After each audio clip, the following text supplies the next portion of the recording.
ओम गंग गणपतये नमः। प्रेम से बोले गणपति महाराज की जय।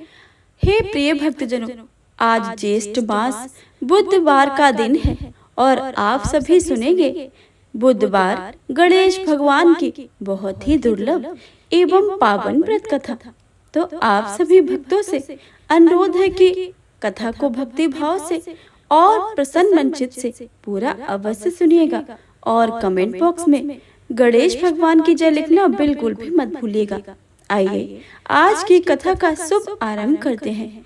जय श्री गणेश। सतयुग में 100 यज्ञ करने वाले एक पृथु नाम के राजा हुए।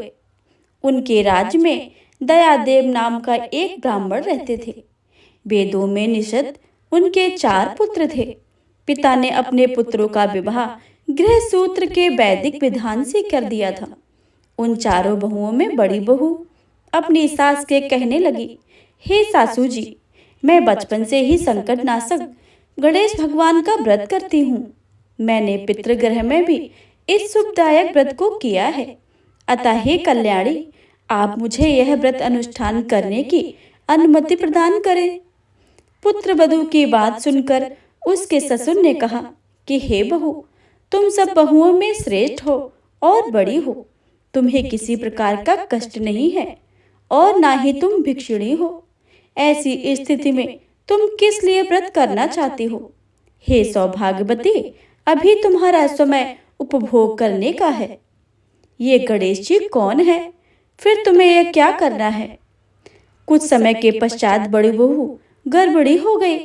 10 माह के बाद उसने सुंदर बालक का प्रसव किया। उसकी सास बराबर बहू को व्रत करने का निषेध करने लगी और व्रत छोड़ने के लिए बहू को बाध्य करने लगी। व्रत भंग होने के फलस्वरूप गणेश जी कुछ दिनों में कुपित हो गए और उसके पुत्र के विवाह काल में वर वधू के सुमंगल के समय उसके पुत्र का अपहरण कर लिया। इन अनहोनी घटना में मंडप में खलबली मच गई। सब लोग व्याकुल होकर कहने लगे, लड़का कहाँ गया? लड़का कहाँ गया? किसने अपहरण कर लिया है? बारातियों द्वारा ऐसा समाचार पाकर उसकी माता अपने ससुर दयादेव से रो रो कर कहने लगी, हे ससुर जी, आपने मेरे गणेश चतुर्थी का व्रत छुड़वा दिया है, जिसके परिणाम स्वरूप मेरा पुत्र विलुप्त हो गया है। अपने पुत्र वधू के मुख से ऐसी बात सुनकर ब्राह्मण दयादेव बहुत दुखी हुए। साथ ही पुत्र वधू भी दुखित हुई। पति के लिए दुखित पुत्र वधू प्रति मास संकटनाशक गणेश जी का व्रत करने लगी। एक समय की बात है कि एक वेदज्ञ और दुर्लभ ब्राह्मण भिक्षाटन के लिए इस मधुर भाषणी के घर आए। ब्राह्मण ने कहा कि हे बेटी, मुझे भिक्षा स्वरूप इतना भोजन दो कि मेरी क्षुधा शांत हो जाए। उस ब्राह्मण की बात सुनकर उस धर्मपरायण कन्या ने उस ब्राह्मण का विधिवत पूजन किया। भक्ति पूर्वक भोजन कराने के बाद उसने ब्राह्मण को वस्त्र आदि दिए। कन्या की सेवा से संतुष्ट होकर ब्राह्मण कहने लगे, हे कल्याणी, हम तुम पर प्रसन्न हैं। तुम्हारी जो इच्छा हो वह वरदान मांग सकती हो। मैं ब्राह्मण वेशधारी गणेश हूँ और तुम्हारी प्रीति के कारण आया हूँ। ब्राह्मण की बात सुनकर कन्या हाथ जोड़कर निवेदन करने लगी, हे विघ्नेश्वर, यदि आप प्रसन्न हैं तो मुझे मेरे पति के दर्शन करा दीजिए। कन्या की बात सुनकर गणेश जी कहने लगे कि हे सुंदर विचार वाली, जो तुम चाहती हो वही होगा। तुम्हारा पति शीघ्र ही आएगा। कन्या को इस प्रकार का वरदान देकर गणेश जी वहीं से अंतर्ध्यान हो गए। उसी समय की बात है, सोम शर्मा नामक ब्राह्मण एक वन में से उस दुष्ट बालक को नगर में ले आए। अपने पौत्र को देखकर दयादेव नामक ब्राह्मण बहुत प्रसन्न हुए। बालक की माता के हर्ष की तो कोई सीमा ही ना रही। साथ ही संपूर्ण नगरवासी भी प्रमोदित हो गए। बालक की माता ने पुत्र को छाती से लगा लिया और कहने लगी कि गणेश जी के प्रसाद से मैंने तुम्हें खोए हुए पुत्र को प्राप्त किया है। उसे नए वस्त्र आभूषण से अलंकृत किया गया। दयादेव तो बारंबार सोम शर्मा को प्रणाम करके कहने लगा, हे द्विजराज, आपकी कृपा से मैंने खोए हुए पुत्र को प्राप्त किया है। खोया हुआ बालक घर में आ गया है। सोम शर्मा को स्वादानुसार भोजन करवा के धोती दुपट्टा से विभूषित करके गोदान दिया गया। फिर से मंडप का निर्माण करके विधि पूर्वक वैवाहिक कार्यक्रम संपन्न किया गया। इसमें सभी पुरवासी भी प्रसन्न हुए। वह भाग्यशालीन कन्या अपने पति को पाकर धन्य हो उठी। हे गणेश भगवान, जैसे आपने ब्राह्मण के पुत्र वधू की मनोकामनाओं को पूर्ण किया है, वैसे आप सभी की करना। आपकी कथा को पढ़ने वाले, सुनने वाले, कहने वाले तथा हुंकार भरने वाले सब पर अपनी कृपा को बनाए रखना। तो प्रेम से बोले गणेश भगवान की जय। ओम नमः शिवाय। गणेश भगवान की दूसरी कथा के अनुसार एक समय की बात है कि विष्णु भगवान का विवाह लक्ष्मी जी के साथ निश्चित हो गया। विवाह की सारी तैयारी होने लगी। सभी देवताओं को निमंत्रण भेजे गए, परंतु गणेश जी को निमंत्रण नहीं दिया गया। कारण जो भी रहा हो, अब भगवान विष्णु की बारात जाने का समय आ गया। सभी देवता अपनी पत्नियों के साथ विवाह समारोह में आए। उन सब ने देखा कि गणेश जी कहीं दिखाई नहीं दे रहे हैं। तब वे आपस में चर्चा करने लगे कि क्या गणेश जी को न्योता नहीं भेजा है या स्वयं गणेश जी नहीं आए हैं। सभी को इस बात पर आश्चर्य होने लगा। तभी सबने विचार किया कि विष्णु भगवान से इसका कारण पूछा जाए।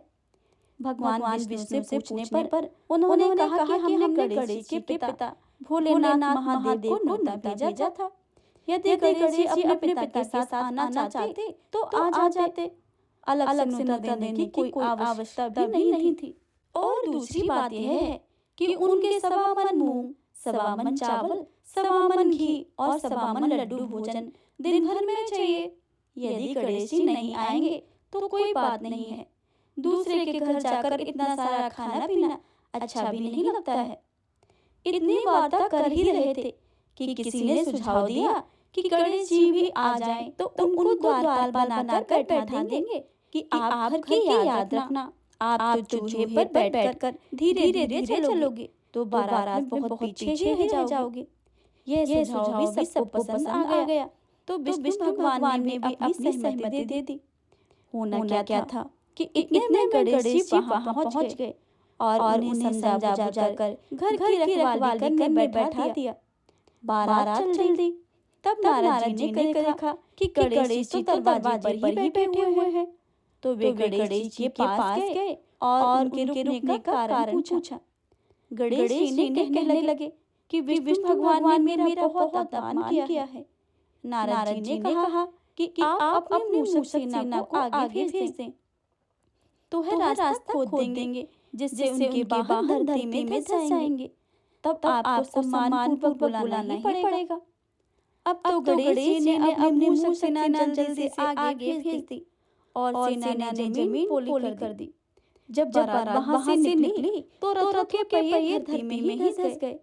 लाख कोशिश करें परंतु पहिए नहीं निकल रहे थे।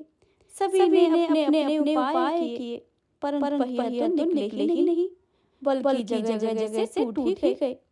किसी के समझ में भी नहीं आ रहा था कि अब क्या किया जाए। तब तो नारद जी ने कहा आप लोगों ने गणेश जी का अपमान करके अच्छा नहीं किया है। यदि उन्हें मना कर लाया जाए तो आपका कार्य सिद्ध हो सकता है और यह संकट भी टल सकता है। भगवान शंकर ने अपने दूत नंदी को भेजा और वे गणेश जी को लेकर आए। गणेश जी का आदर सम्मान के साथ पूजन किया। तब कहीं रथ के पहिए निकले। अब रथ के पहिए निकल तो गए परंतु वे टूट गए थे। तो उन्हें सुधारे कौन? पास के खेत में खाती कर रहा था, उसे बुलाया गया। खाती अपना कार्य करने से पहले श्री गणेशाय नमः कहकर गणेश जी की वंदना मन करने लगा। देखते खाती ने सभी पहियों को ठीक कर दिया। तब खाती कहने लगा कि हे देवताओं, आपने सर्वप्रथम गणेश जी को नहीं मनाया होगा और न ही उनका पूजन किया होगा, इसलिए तो आपके साथ यह संकट आया है। हम तो मूर्ख अज्ञानी हैं, फिर भी पहले गणेश जी की पूजा करते हैं, उनका ध्यान करते हैं। आप लोग तो देवतागण हैं, फिर भी आप गणेश जी को कैसे भूल गए? आप लोग भगवान श्री गणेश जी की जय जयकार बोल जाएं तो आपके सभी काम बन जाएंगे और कोई भी संकट नहीं आएगा। ऐसा कहते हुए बारात वहां से चल दी और भगवान विष्णु लक्ष्मी माता का साथ विवाह करके संपन्न करके सभी कुशल पूर्वक लौट आए। हे गणेश जी महाराज, आपने विष्णु को जैसे कार्य ऐसे कार्य सबके सिद्ध कर जो। बोलिए गजानन भगवान की जय। प्रेम से बोलिए गौरी पुत्र गणेश भगवान की जय। बुधवार व्रत कथा के अनुसार एक समय की बात है। एक व्यक्ति का विवाह हुए कई वर्ष बीत गए थे। विवाह के बाद उसकी पत्नी एक बार अपने मायके गई हुई थी। पत्नी के मायके में रहने के कई दिनों के बाद उसके पति पत्नी को विदा करवाने के लिए ससुराल पहुंचा। ससुराल में कुछ दिन तक रहने के बाद जब वह पत्नी को मायके से विदा करने की बात अपने सास ससुर से कही, बुधवार का दिन होने के कारण उसके सास ससुर ने कहा कि इस दिन बेटी ससुराल नहीं जा सकती है, इस कारण विदाई नहीं हो सकती है। लेकिन वह व्यक्ति ना माना ही नहीं और अपनी पत्नी को मायके से विदा कराकर अपने घर की तरफ चल दिया। रास्ते में जाते वक्त पत्नी को बहुत तेज से प्यास लगी। तब पति पानी की तलाश में इधर उधर भटकने लगा। काफी देर के बाद जब वह पानी लेकर वापस लौटा तो उसने देखा कि पत्नी के पास उसी की वेशभूषा में कोई अन्य व्यक्ति पत्नी के संग बैठकर बातें करता हुआ दिखाई दिया। दोनों व्यक्ति आपस में लड़ने लगे। पहले व्यक्ति ने गुस्से में दूसरे व्यक्ति से पूछने लगा कि वह कौन है और क्यों मेरी पत्नी के साथ बैठकर बातें कर रहा है। फिर आपस में लड़ने लगे। दूसरे व्यक्ति ने कहा कि यह तो मेरी पत्नी है। दोनों के बीच में भयानक लड़ाई होने लगी। तब वहां पर कुछ सिपाहियां आ गए और स्त्री से उसके असली पति के बारे में पूछने लगे। दोनों व्यक्ति को देखकर स्त्री हैरान हो गई कि वह कौन मेरा पति है। वह दुविधा में पड़ गई क्योंकि दोनों एक जैसे ही लग रहे थे। तब पहला व्यक्ति परेशान होकर मन में कहा कि हे भगवान, आपकी कैसी लीला है। तभी आकाशवाणी हुई कि बुधवार के दिन पत्नी को विदा करवा कर नहीं लाना चाहिए। यह सुनकर पहला व्यक्ति समझ गया कि वह भगवान बुद्ध की लीला है और वह व्यक्ति बुद्ध देव से प्रार्थना करने लगा और क्षमा मांगने लगा कि फौरन ही बुद्ध देव अंतर ध्यान हो गए और उस व्यक्ति को अपने पत्नी मिल गई। तभी से हर दिन बुधवार के दिन भगवान गणेश जी की पूजा होने लगी है। प्रेम से बोलिए भगवान गणेश की जय। गणेश भगवान की अगली कथा के अनुसार किसी गांव में एक भाई बहन अपनी पत्नी के साथ रहता था। दोनों भाई बहन में बहुत प्रेम था। बहन का नियम था कि वह अपने भाई का मुंह देखकर ही भोजन करती थी। कुछ दिनों के बाद बहन की शादी पास वाले गांव में हो गई। लेकिन बहन ने अपना नियम नहीं तोड़ा। प्रतिदिन अपने भाई का मुंह देखने आती।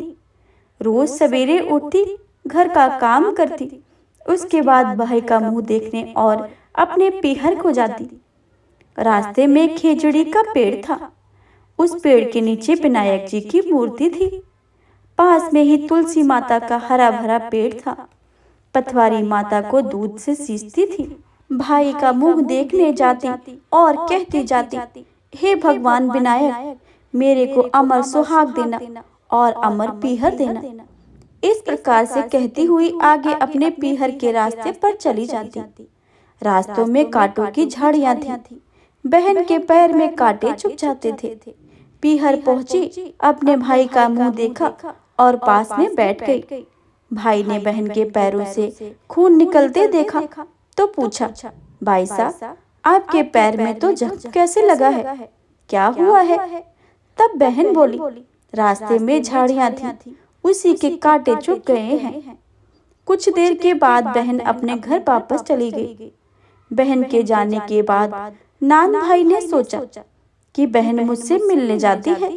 रास्ते में झाड़ियां हैं, उसमें कांटे हैं और मेरी बहन के पैर में चुभ जाते हैं। अपनी बहन के घर से और अपने घर तक का रास्ता साफ कर दिया। रास्ते में से विनायक भगवान, तुलसी माता सभी को साफ करके किनारे कर दिया। इससे भगवान क्रोधित हो गए और भाई को हमेशा के लिए सोता छोड़ दिया। प्रातःकाल उठने पर पत्नी पति की अवस्था को देखकर रोने लगी। सभी गांववासी एकत्रित हो गए, लोकाचार करने के लिए ले जाने लगे। तो पत्नी ने कहा कि आप लोग कुछ देर रुक जाइए, मेरी वायसा का प्रतिदिन का नियम है, अपने भाई का मुंह देखने का, वह आती ही होगी। तब गांव वाले कहने लगे, आज तो मुंह देख लेगी, लेकिन कल से क्या करेगी? तब एक वृद्ध ने कहा कि ठीक है, थोड़ी देर देख लेते हैं। उधर बहन हर दिन की तरह सवेरे उठी, घर का काम किया, उसके बाद अपने भाई से मिलने को चल पड़ी। रास्ते में आई तो देखा कि पूरा रास्ता साफ किया है। पेड़ के पास खेजड़ी का डाल दोबारा लगाया, 7 पत्थर लगाकर पथवारी माता बिठाई, विनायक जी की मूर्ति खोजकर दोबारा स्थापित किया, तुलसी जी का पेड़ लगाया। भगवान सूर्यदेव को साक्षी मानकर सबके पांव पकड़कर बोली, हे भगवान, अमर सुहाग देना, अमर पीहर का वास देना। इतना कहकर अपने पीहर की ओर चल दी। उसके जाने के बाद विनायक जी भगवान, खेजड़ी और माता तुलसी पथवारी माता, सूर्य भगवान ने सोचा, यदि इसके नहीं सुनी तो हमें कौन मानेगा। यह सोचकर भगवान ने बहन को आवाज लगाई, बेटी इधर आ।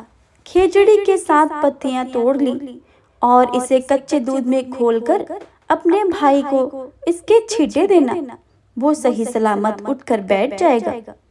बहन ने मुड़कर देखा, उसे कोई भी दिखाई नहीं दिया, पर उसने मन ही मन सोचा, जैसा सुना है वैसा कर लेती हूँ। खेजड़ी की 7 पत्तियां तोड़कर उसने अपने पल्लू में बांध ली और चल पड़ी। अपने भाई के घर पहुंची तो देखा भाभी रो रही थी। गांव वाले बैठे थे, भाई की लाश रखी थी। वो अपने घर के अंदर गई, कच्चे दूध में खेजड़ी की पत्तियों को घोलकर लेकर आई और उसके छींटे भाई के मुख पर दिए। छींटे लगते ही भाई उठकर बैठ गया, जैसे गहरी नींद से जागा हो। बहन को देखकर बोला, बड़ी गहरी नींद आई थी।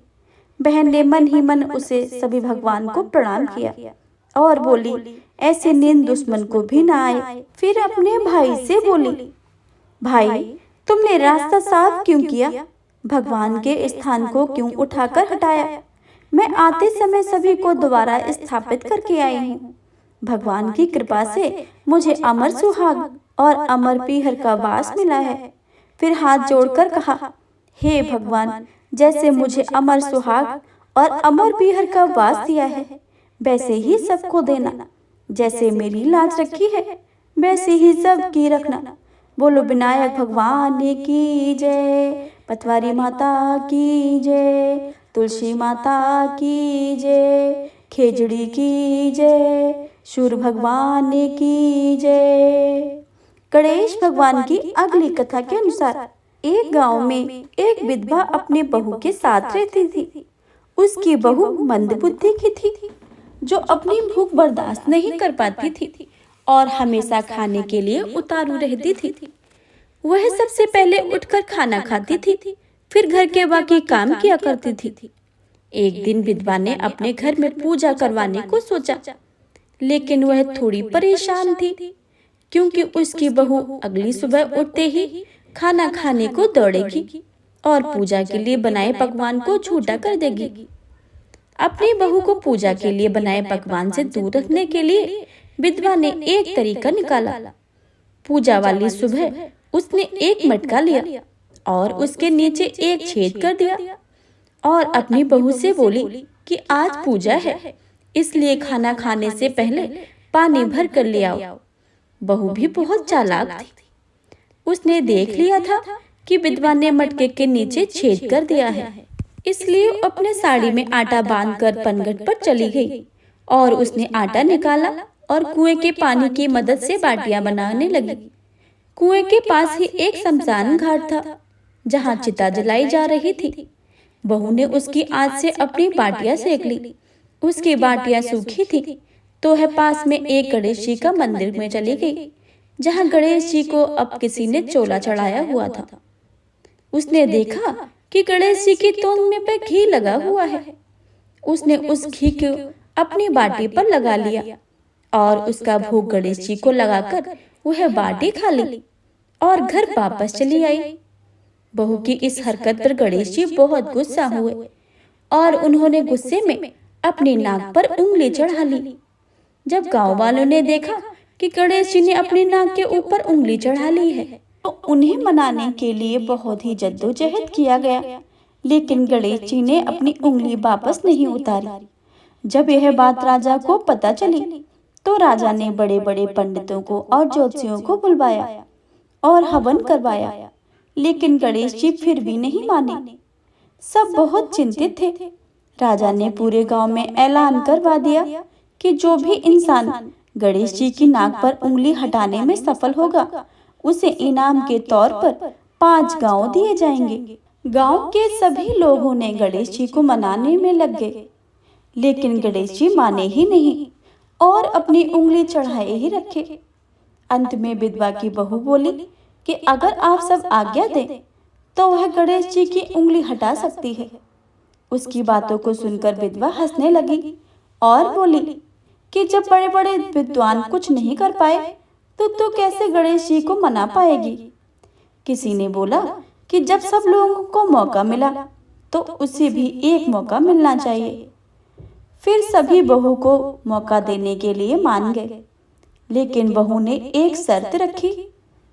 उसने कहा कि उसके घर से लेकर मंदिर तक पर्दा बांधा जाए। जब सब लोगों ने सोचा कि इतना कुछ तो कर ही चुके हैं तो पर्दा बांधने में क्या ही जाता है, बहू के कहे अनुसार उसके घर से लेकर मंदिर तक पर्दा लगाया गया। बहू ने अपना दिमाग लगाया और अपने पेटीकोट में एक मोगरी छिपाकर मंदिर चली गई। मंदिर जाकर उसने गणेश जी से बोला कि मैंने आपकी तोंद से जरा सा घी क्या ले लिया, आपने अपनी नाक पर उंगली चढ़ा ली। अब नाक से उंगली हटा रहे हो या दूं एक मोगरी? अभी के अभी टुकड़े टुकड़े हो जाएंगे। बहू की यह चेतावनी सुनकर गणेश जी थोड़ा डर गए और उन्होंने सोचा कि यह तो पूरी ही पागल है, कहीं सच में इसने मोगरी मार दी। तो गणेश जी ने बिना सोचे समझे अपनी नाक से उंगली हटा ली, जिसे देखकर गांव वाले खुशी हो गए और बहू के जय जयकार करने लगे। राजा के ऐलान के मुताबिक बहू को 5 गांव इनाम में दिए गए। इस कथा को सुनकर गणेश भगवान से लोग यह मांगते हैं कि जैसे आपने बहू की सब बात मानी है, वैसे ही सबकी माने और सबकी मनोकामनाएं पूरी कर दें। तो प्रेम से बोले गणेश भगवान की जय।